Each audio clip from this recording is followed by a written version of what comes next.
귀신 보는 여자친구의 소름 끼치는 실업회담. 11월 중순이었다. 실업계 3학년은 대부분 10월 이후를 기준으로 취업에 나가게 됐다. 여친도 취업을 나가게 되었는데 어차피 내신 1등급의 수능도 잘 보았기 때문에 대학을 골라서 가는지라 학비도 벌겸해서 집 근처 빵집에서 한가롭게 아르바이트를 하게 되었다. 이제 곧 있으면 여친은 졸업을 하게 되니 나만 덩그러니 놓여진 것 같은 기분이었다. 여친은 그런 내 우울한 기분을 알고 있었기에 위로해 주었다. 대학 가도 남자는 쳐다도 보지 않을 테니까 안심해. 누나야, 나 버리면 안 된다. 너야말로 탱탱한 얘들한테 한눈 팔지 마. 그랬다간 내 인생 끝이다. 졸업하면 누나 서울로 올라가잖아. 그럼 쉽게 볼 수도 없는데. 뭐 그렇기야 하지. 하지만 방학 때마다 내려올 테니까. 여친과 같이 지낼 수 있는 시간이 점점 줄어가니 속이 참 답답했다. 하지만 난 일편단심이다. 이 세상에 나만큼 한 여자에게 충성하는 남자 있으면 어디 나와봐라. 어쨌든 여친이 취업을 나간 지 거의 2주째 접어들었을 때 나는 여친이 목표로 삼은 서울의 모 대학에 진학하기로 마음먹게 되었다. 마침 내 전공과도 있었다. 나는 완전 일석이조라고 생각했다. 하지만 친구놈들은 이런 나의 생각을 아주 악질적인 스토킹이라고 매도하는 것이 아닌가. 이것들아, 부러우면 부럽다고 하지. 하여간 그 대학에 진학하기 위해서는 내신 1등급이 되어야만 했고 수능도 잘 봐야만 했다. 그래서 일단 앞서 망친 시험을 만회하기 위해 1학년 마지막 기말고사에 전력을 다하기로 했다. 덩달아 친구놈들도 끌어들여 같이 공부하게 되었다. 이 과정까지 온갖 회유와 협박, 설득이 있었다. 공부 장소는 교내의 도서관이었다. 도서관에 두어차도 인연이 없다고 생각했던 내가 여친 때문에 도서관을 출입할 줄은 생각도 못했었다. 어쨌든 나 한 번 하면 하는 남자다. 누구도 날 막을 수 없다. 내가 집념 빼면 시체인 사람이다. 친구들은 나를 보며 진짜 독한 놈이라고 지 혼자 할 것이지 우리까지 끌어들이냐며 궁시렁거렸다.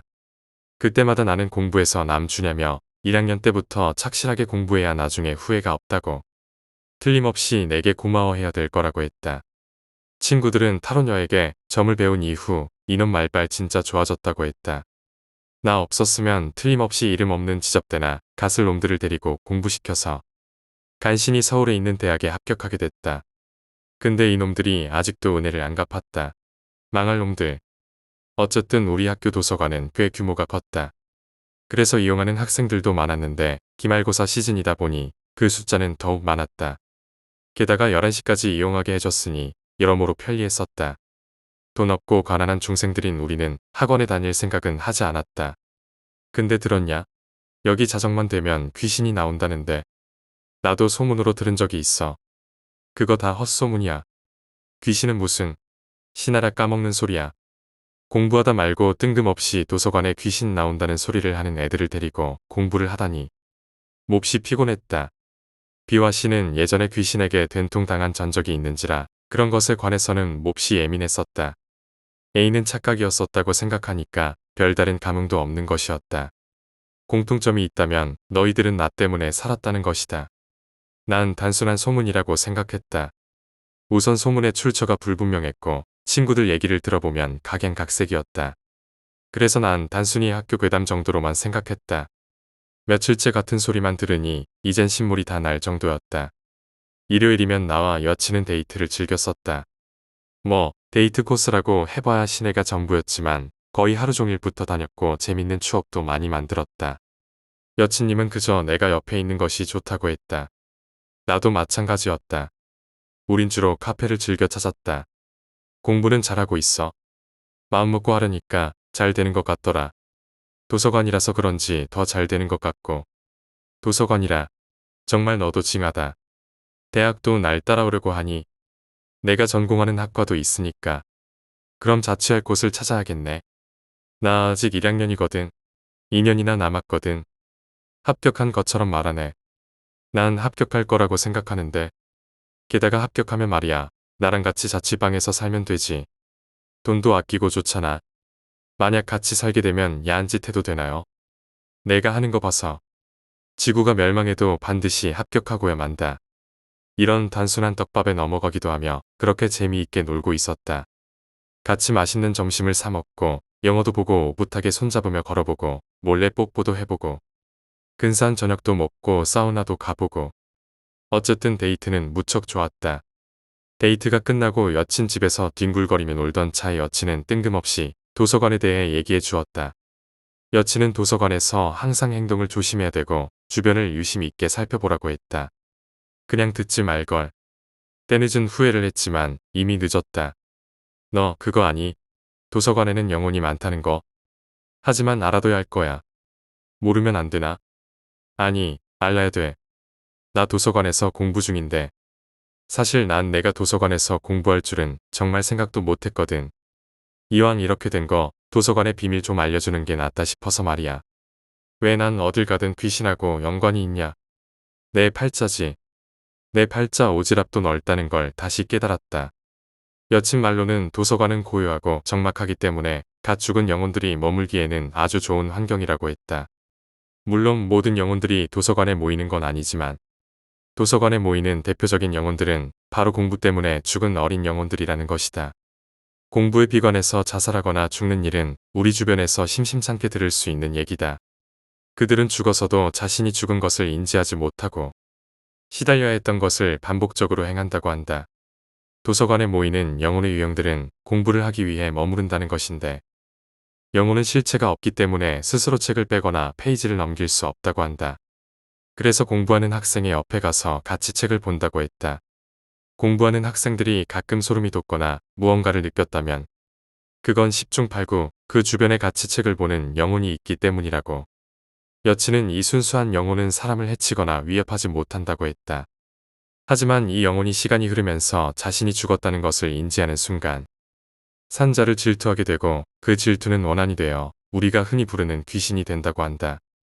그리고 귀신이 된 영혼은 사람을 해코지하고 마구 괴롭힌다는 것이다. 하지만 모든 영혼이 귀신이 되는 것은 아니라고 한다. 그 중에는 자신이 죽었다는 것을 인지하기 전에 사자가 와서 잡아간다고. 그러지 못할 경우 귀신이 되어 사람을 해치는 것이다. 처음부터 원한을 가지고 죽은 영혼은 쉽게 귀신이 된다고 하지만 이런 유형은 시간에 따라 귀신이 될지 아니면 사자에 의해 하늘로 올라가게 될지 알 수 없다는 것이다. 하여간 도서관은 그런 영혼들이 많으니 여친은 혹시라도 그러한 영혼이 보이거나 하면 함부로 건들지 말고 아는 체도 하지 말라고 했다. 잘못하면 신내림을 받을 수도 있고 자신이 죽은 자라는 것을 인지하게 만들 수 있다는 것이었다. 그러면 귀신이 되는데 그러기 전에 사자가 와서 잡아가야 한다고. 누나야 그 얘기 대체 누구에게 들었어?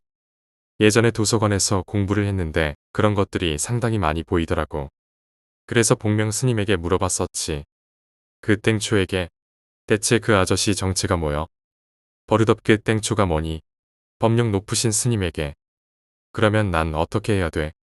아마 넌 어르신들이 곁에 계셔서 영혼이 보이거나 하진 않을 거야. 하지만 혹시라도 보일지도 모르기 때문에 특별히 유념하라는 거야. 괜히 죽었는지도 모르는 영혼들을 자극하지 말라고. 내가 미쳤나? 그런 것들을 건드리게. 내가 죽으면 죽었지. 설마 그딴 걸 스스로 건드리겠는가? 보통 도서관에 걸린 정숙이라는 의미가 참 새롭게 와닿았다. 세상 천지에 영혼이나 귀신이 없는 곳은 없다고 했으니 내가 특별하게 도서관을 피할 이유는 없지만 그래도 좀 무섭다는 생각이 드는 건 어쩔 수 없었다. 분명 영혼이 옆에서 같이 책을 읽거나 그럴 텐데 아무것도 모르고 같이 공부하게 된 친구들이 좀 불쌍해졌다. 여친은 우리 학교 도서관에도 그런 영혼이 많다고 했다. 그럼 10중 8구임 그래도 같이 늦게까지 공부하는 학생들이 많았으니 그리 크게 무섭다는 생각은 들지 않았다. 하여간 공부는 계속했다. 어차피 무시하면 된다고 했으니 별다른 일이야 있었겠나 싶어서 편안하게 마음을 먹고 공부를 계속했다. 이제 기말고사가 코앞으로 다가와서 막바지로 테스트를 하는 와중에 천장과 책장 사이의 공간을 무심결에 봤다. 심장이 튀어나오는 줄 알았다. 놀랍게도 그 책장 꼭대기에 엎드려 누워있는 창백한 인상의 남자가 주먹만 한 동그란 눈알을 굴리며 마치 구경이라도 하는 듯이 그 아래를 지나다니는 학생들을 보고 있었다. 순간 놀란 나는 귀신과 눈이라고 마주쳤다간 골치 아파지니까 그 귀신에게 시선을 돌렸다. 내가 볼 수 있을 정도로 기가 센 귀신이었다. 그 덕분에 나는 사시나무가 떨듯이 벌벌거렸다. 다행히 귀신이 내 시선을 느끼지 못해서 아직까진 들키지 않은 것 같았다. 대신 공부할 기분은 저 멀리 안드로메다로 날아갔다. 솔직히 당장 나가고 싶었으나 내가 이놈들하고 약속을 한 게 있어서 도서관이 끝나기 전까지 나갈 수 없었다. 사나이 약속을 했으면 목숨만큼 지켜야 한다는 게 내 신조이고 한 입으로 두 말하는 인종은 내가 세상에서 가장 싫어하는 인종이었다. 그런 내가 친구들과 기말고사 전까지 무조건 도서관에서 끝날 때까지 공부하기로 거듭 약속했는데 그걸 어길 수는 없었다. 근데 저 망할 귀신이 눈에 들어오니 정말 환장하는 줄 알았다. 식은땀이 흘러나오는 것도 모자라 손끝이 덜덜 떨렸다. 이건 뭐 중풍이라고 봐도 무방할 정도였다. 친구 A와 B는 내 모습을 보고 왜 그러냐며 화장실 가고 싶으면 얼른 다녀오라고 놀렸다. 순식간에 날 웃음거리로 만들었다. B는 목소리가 제법 커서 근처에 있던 애들이 모두 듣고 키득거렸다. 하지만 차라리 귀신 보고 놀란 것보다 화장실 가는 게 더 자연스러운 것 같았다. 그래서 화장실로 갔다. 근데 가지 말았어야 했다. 내가 미쳤지. 작은 거 볼일 보고 손을 씻으며 거울을 봤다. 그 거울에 비친 것은 나 혼자만이 아니었다. 내 뒤에 도서관에서 보았던 남자와 다른 장발의 남자가 붉은 눈을 가지고 노려보고 있었다. 방금 전 쌌던 작은 게 다시 찔끔 나올 정도로 졸라 놀랐는데 난 이미 이딴 놈들과 엮인 게 한두 번이 아니라서 침착하게 모른 척하고 화장실에서 나왔다. 심장은 빨래 방망이로 두들기는 것처럼 뛰었다. 난 아무도 없는 것을 확인하고 휴게실에서 여친에게 전화했다. 9시였는데 여친은 8시까지 근무하니 이 집에 있을 것은 분명했다. 내 예상대로 여친은 전화를 받았다. 누나야, 나 좀 살려줘. 무슨 일 있어? 귀신이 두 놈이나 나왔단 말이야. 무서워 죽는 줄 알았어. 누나가 와서 좀 없애주면 안 돼? 야, 넌 내가 무슨 전문 퇴마사인 줄 알아? 귀신만 나오면 다 없애게. 내가 기댈 건 누나밖에 없단 말이야. 차라리 도서관에 가지 말라고 할걸. 내가 보일 정도면 꽤 기가 센 귀신들인가 보구나. 30분 안에 갈 테니까 기다리고 있어. 아니, 걸어오면 10분밖에 안 걸릴 텐데 30분씩이나. 샤워하느라 화장이 다 지워져서 그래. 맨 얼굴로 가긴 좀 그렇잖아. 지금 그게 문제야. 네 남친이 죽게 생겼다고. 죽긴 뭐가 죽어. 일단 끊어. 준비 좀 하게. 또 자기 할 말만 하고 끊는 여친. 여자친구의 반응에 내 수명이 점점 줄어드는 것 같았다. 별 수 없이 나는 쭈뼛거리며 다시 도서관으로 돌아왔다. 잠깐 쉬는 시간이라고 친구들은 재밌게 떠들고 있었다. 저 속 편한 놈은 왜 이렇게 오래 걸렸냐며 또 나를 놀리기 시작했다. 우매한 중생들이 거룩한 나의 고뇌를 알겠는가? 그냥 속 편하게들 살라고 말해주고 싶었다. 대꾸 없이 떨떠름한 표정을 짓고 자리에 앉았는데 그 귀신이 아직도 책장 위에 엎드려 누워있을까 싶어 그쪽을 보았다. 아 씨발 눈이 정면으로 마주쳤다. 순간 속으로 좆됐다를 100만 번이나 외쳤다. 그 귀신은 자신의 존재를 알아보는 내게 흥미를 느꼈는지 주섬주섬 책장에서 내려오더니 내 옆에 서는 것이었다. 이제 보니까 이 귀신 검은 옷을 입고 있었다. 졸라 무서운 유형 베스트 1에 드는 그 지랄 같던 귀신 중 하나였던 것이다. 내 인상이 완전히 일그러지고 땀도 뻘뻘 흘리고 부들부들 떨고 있었으니 친구들은 아프다고 생각했는지 내게 병원을 가보라고 했다. 하지만 이것들아 그게 아니야. 그 징그러울 정도로 창백하고 눈알이 큰 검은 옷 귀신은 내 옆에 서서 날 내려보는 것 같았다. 난 필사적으로 고개를 돌리지 않고 오로지 책과 공책만 바라보며 필기를 하고 있었다. 문제풀이 따윈 꿈도 못 꾸는 상태였다. 속으로 여친이 제발 빨리 오라고 기도만 했다. 핸드폰을 보니 겨우 5분 지났다. 1분이 1시간처럼 느껴지는 순간이었다. 근데 이 망할 놈의 귀신이 가만히 옆에 서 있을 것이지. 갑자기 허리를 숙이더니 바로 내 얼굴 옆면을 뚫어지게 쳐다보는 것이 아닌가. 와, 진짜 무서워 죽는 줄 알았다. 소름은 소름대로 돋고 땀은 땀대로 흘리고 하여간 환장하기 일보 직전까지 갔었다. 하지만 나는 끝까지 버텨다. 침착하게 모른 척을 했기 때문이다. 내가 반응을 보이질 않고 다시 허리를 피자 난 그 귀신 놈이 포기한 줄 알았다. 그래서 좀 안심하려던 찰나에 이 씨발 놈이 내 책상 밑에서 얼굴을 내미는 게 아닌가. 그것도 나와 정면으로 눈이 딱 마주치면서 너무 놀라 그대로 뒤로 자빠졌다. 친구들은 왜 그러냐며 호들갑을 떨면서 나를 부축해 주었다. 하지만 나는 그 귀신과 계속 시선을 마주쳤다. 그 귀신 놈이 피식 웃었던 것은 아직도 기억에 남을 정도로 생생했다. 저게 드디어 자길 볼 수 있는 사람이 나타났다는 것에 기쁜 것 같아 보였다. 그 뒤로 귀신은 시도 때도 없이 날 놀라게 만들었다. 페이지를 넘기는데 그 다음 페이지 속에 얼굴이 그려져 있다던가 갑자기 내 발목을 잡다던가 아니면 내 정면에 있는 비의 얼굴을 핥으며 낄낄거리기도 했다. 그걸 다 보면서 정말 미칠 것 같았다. 다행히 그 시간은 그렇게 길지 않았다. 나왔어라고 말하며 여친이 들어왔다. 드디어 나의 여친, 아니 구세주님께서 온 것이다. 난 너무 반가워서 다른 애들 시선 따윈 무시하고 여친을 꼭 안아버렸다. 친구놈들은 저게 뭔 남세스러운 짓이라며 질폭했다. 여친은 내 머리를 쓰다듬어 주면서 주변을 둘러보았다. 전에 왔을 때 이 정도는 아니었는데 그 귀신 놈 있지? 눈탱이 큰 놈. 그것뿐만 아니라 귀신으로 보이는 것들이 대여섯은 돼. 혹시 장발에 붉은 눈깔 가진 놈도 있어? 있어. 상당한 귀신들이네. 다행히 그 귀신들은 여친이 가지고 온 벽주목 때문에 구석으로 도망쳤고 그것 때문에 기운이 약해진 귀신들이 내 눈에 보이지 않게 되었다. 나와 여친이 작게 속삭이며 대화하는 것을 불만 있게 보던 친구 A, B, C는 여전히 질폭을 일삼았다. 그러니까 부러우면 부럽다고 하란 말이다. 일단 끝날 때까지 기다려야겠네.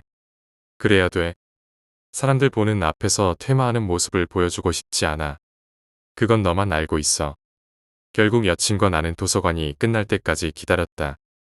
여친이 옆에 있으니 정말 안심이 됐다. 근데 여친이 서울로 올라가면 나 혼자 덩그러니 남게 되는데 그때도 이런 일이 벌어지면 어쩌지라는 생각이 들었다. 그럴 때마다 여친은 너무 기대려고 하는 내가 안쓰럽다고 했다. 여친이 내 친구들을 공부를 봐주며 도서관 끝나는 시간을 기다리고 있었다. 공부 잘하는 여친이 봐주니 A, B, C는 아주 좋아 죽으려고 했다. 나도 좀 애기양양했다. 그러다 보니 어느덧 시간은 11시가 되었고 학생들이 우르르 귀가하기 시작했다. A, B, C도 주섬주섬 짐을 챙겼다. 나는 친구들에게 너희들 먼저 가라고 했더니 친구들은 무슨 짓을 하려고 그러냐며 낄낄거리며 먼저 나갔다.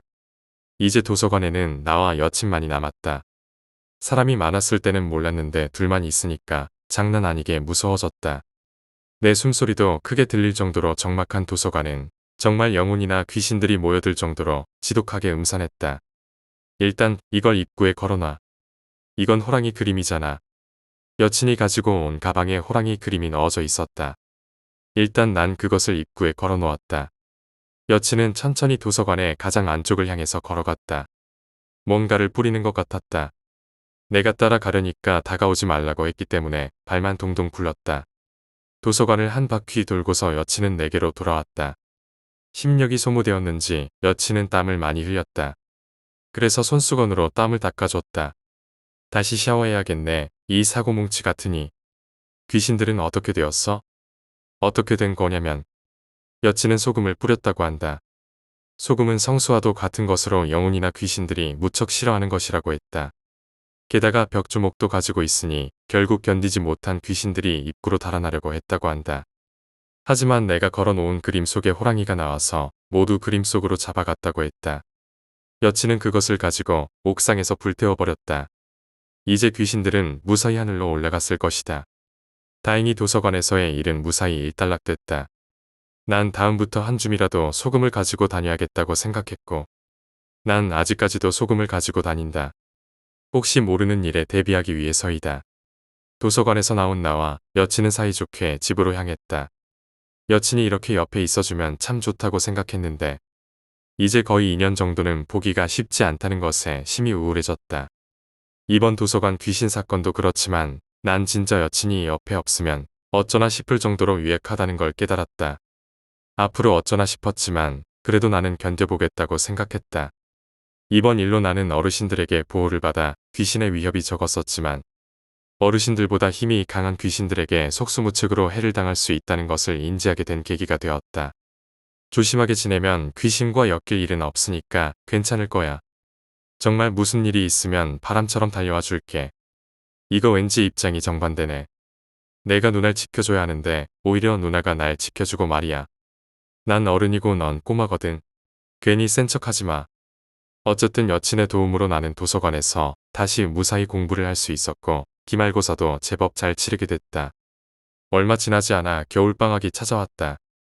여친은 목표로 하던 대학에 합격하여 2003년 2월 말 대학 근처에 제법 큰 원룸을 얻고 상경하게 됐다. 그동안 나와 여친은 추억을 만들며 서로가 절대로 잊지 않게끔 사랑을 나누었다. 여친이 떠나고 한동안 후유증에 시달렸다.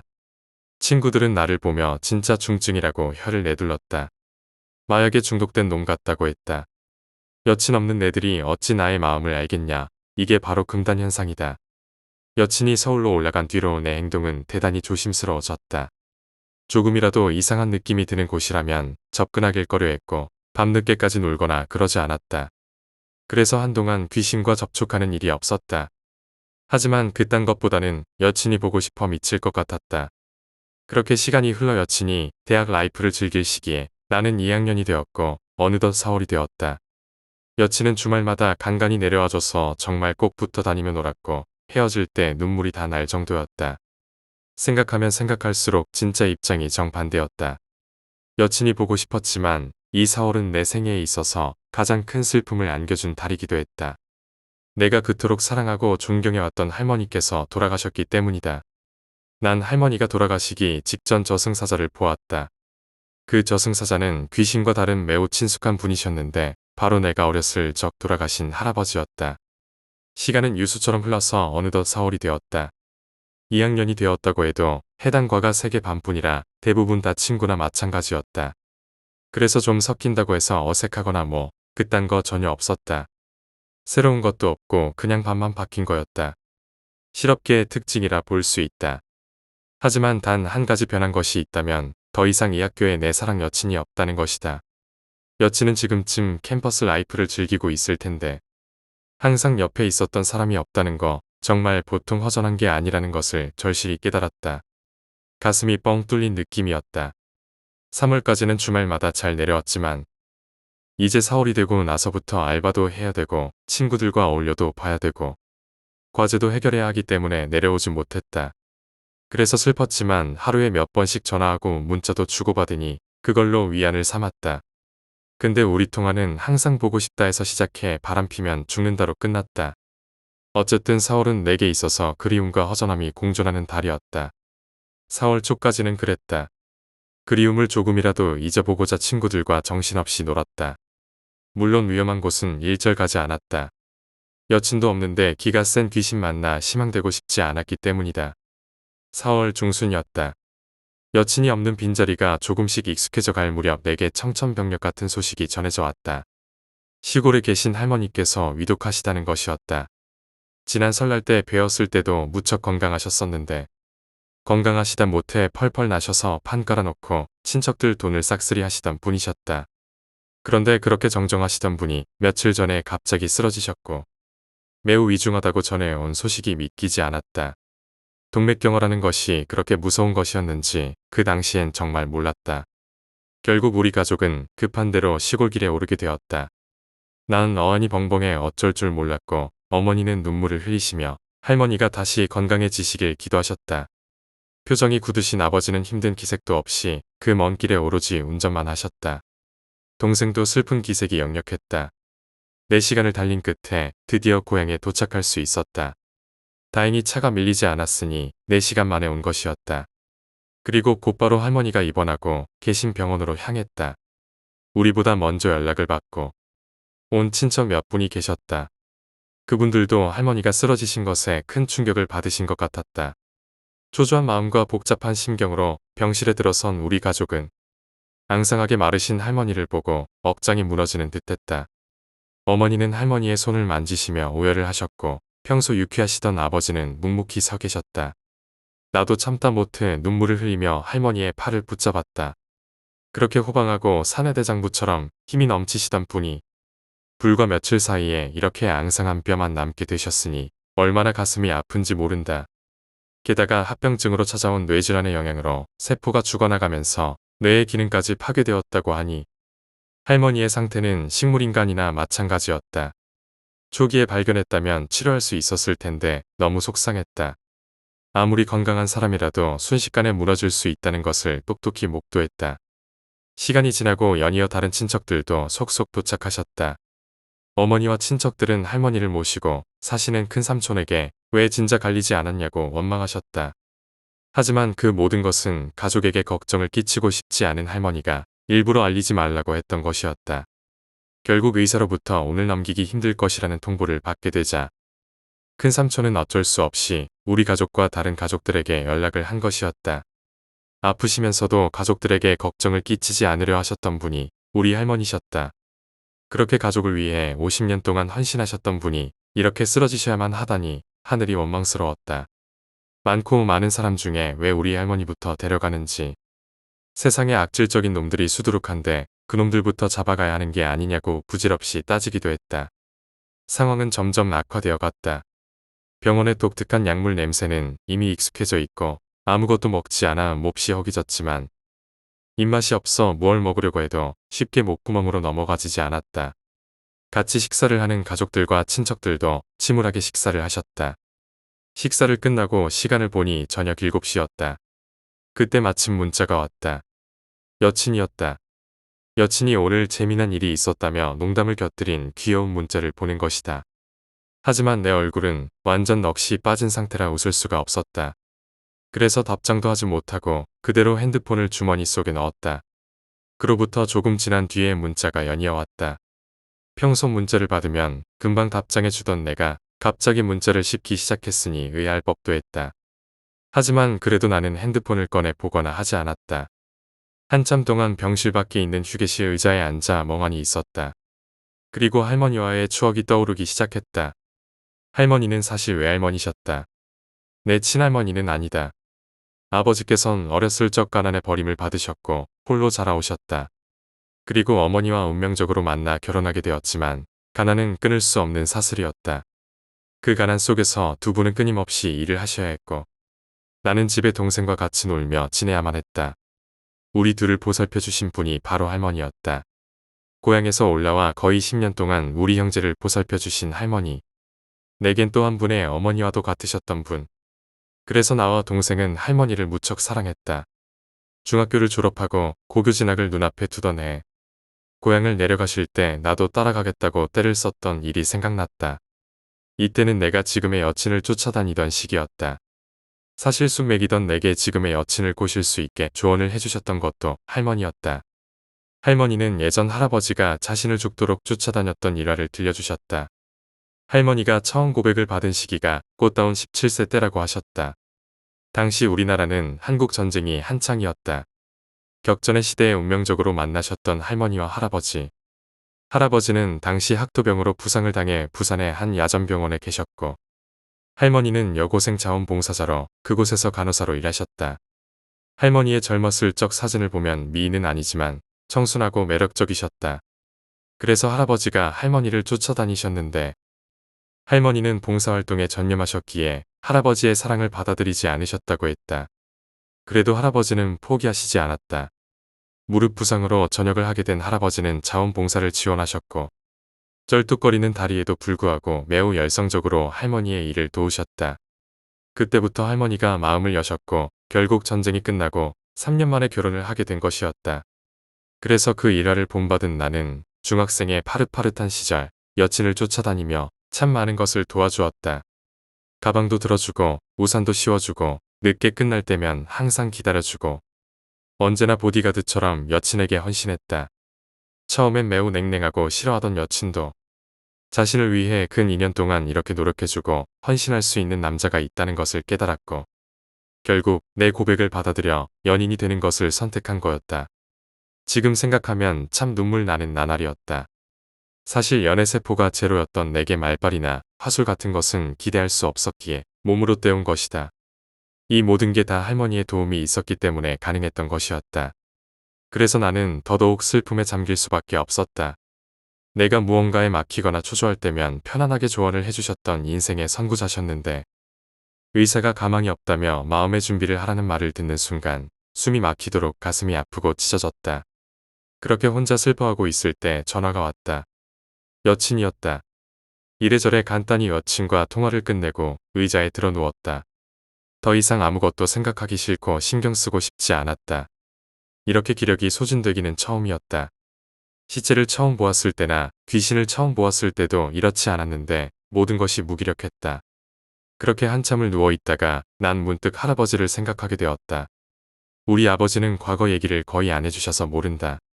다만 장발쪽 바람둥이였었다는 얘기만 들었다. 할아버지가 돌아가신 1994년에 나는 불과 8살에 지나지 않았기 때문에 할아버지와의 일화는 그렇게 잘 기억나지는 않는다. 그러나 할아버지의 일기와 그리고 사진을 통해서 내 안에 계신 할아버지는 영웅이나 마찬가지였다. 하지만 이런 나와는 다르게 어머니와 이모, 삼촌들은 할아버지를 그렇게 좋아하지 않으셨다. 운동 가셨던 것만큼 집안일에 소홀할 수밖에 없었기에 할아버지의 사랑을 그렇게 많이 받진 못했기 때문이다. 그리고 그때 할머니 혼자서 거의 키우다시피 했기 때문에 그런 점도 있었을 것이다. 다만 장남이신 큰삼촌만이 묵묵히 할아버지의 집과 묘를 지키고 있는 것이었다. 그렇게 여러 가지를 생각하고 있을 때 나는 어느샌가 잠들었다. 그리고 깨어났을 때 놀랍게도 여친이 있었고 나는 무릎 베개를 하고 있었다. 여친은 피곤한 기색이었지만 날 바라보며 뺨을 쓰다듬어 주었다. 여긴 어쩐 일이여? 오지 않아도 되는데.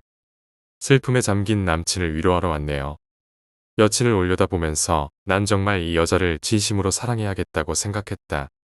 서울서부터 여기까지는 거의 6시간은 걸릴 텐데. 시계를 보니 새벽 2시였다. 전화통화가 끝나자마자 여친이 여기까지 달려온 것이었다. 진짜 얼마나 감격했는지 모른다. 감격한 것은 나뿐만이 아니다. 우리 가족이나 일가 친척들도 모두 여친을 반가워했고 아주 기특하게 여겼다. 특히 우리 어머니는 딸처럼 생각했던 여친이 와준 것을 무척 감격하셨다. 덕분에 우리 어머니는 여친 아니면 다른 여자 며느리로 인정하지 않겠다고 하셨다. 더 이상 가망이 없기에 의사가 가족들과 상의했고 결국 산소 마스크를 떼기로 결정하게 되었다. 난 울고불고 안 된다고 반대했지만 어쩔 수 없었다. 더 이상 할머니를 붙잡고 있는 것은 더 큰 고통이었기 때문이다. 그 사그러져 가는 모습을 보면서 끝내 여친의 품속에서 울음을 터뜨렸다.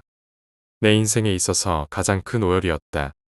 그리고 오전 10시가 되어 할머니를 고향집으로 옮겼고 우리는 임종을 지켜보게 되었다. 그리고 다시 밤이 되었다. 자정이 되었을 때 무언가가 할머니 주위를 맴돌기 시작했다. 아무것도 먹지 않고 줄곧 할머니 옆을 지켜온 내가 본 것은 검은 형상의 둥근 물체였다. 그것이 점점 형상으로 변하더니 사람 모습이 되었다. 할아버지? 사람 모습이 되었을 뿐 어떤 사람인지 분간할 수 없었지만 나는 직감적으로 할아버지라고 생각했다. 아직도 그렇게 생각한다. 단순한 저승사자가 아닌 우리 할아버지였다. 그리고 할머니의 숨이 멎었다. 이상 눈물을 흘릴 수 없던 나는 어머니에게 이 사실을 고했고 가족들은 할머니의 시신을 붙잡으며 오열했다. 이틀 동안의 장례식 그리고 할아버지의 묘 옆에 안치된 것을 끝으로 모든 절차가 마무리되었다. 그동안 여친은 이것저것을 도와주며 집안 어른들이나 일가 친척들에게 듬뿍 칭찬을 받았다. 덕분에 슬픔에 잠기셨던 어머니도 많이 좋아지셨다. 올라가는 길에 여친이 내게 말했다. 할아버지가 맞을 거야. 자기 짝을 직접 데리러 오신 건가?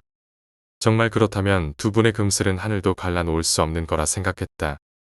누나 만약에 내가 먼저 죽으면 나중에 누나 데리러 올게. 재수없게 먼저 죽는다는 소리 하지 마. 차라리 같이 죽자. 한나란 씨에 죽는 게 좋겠지. 그럼 누나는 내게 시집 와야 하는데. 한 집에서 같이 죽으려면 까짓거 시집 가면 되지. 대학 들어갔어도 여전히 쿨하시네. 이번 계기로 이 여자와 평생을 함께하고 싶다는 마음을 갖게 되었다. 이제까지 이 여자와 사귄 기간이 1년 정도밖에 안 됐을 때지만 이후 10년을 잇는 중대한 전환점이 된 것은 분명한 사실이었다. 여친이 내가 힘들어할 때 와준 것처럼 나도 여친이 힘들어할 때 언제든지 달려갈 수 있는 남자가 되겠다고 맹세했다. 할머니를 잃었지만 소중한 사람이 여전히 내 곁에 있다는 것을 깨달으면서 그렇게 슬픔은 4월을 끝으로 점점 사라져갔다.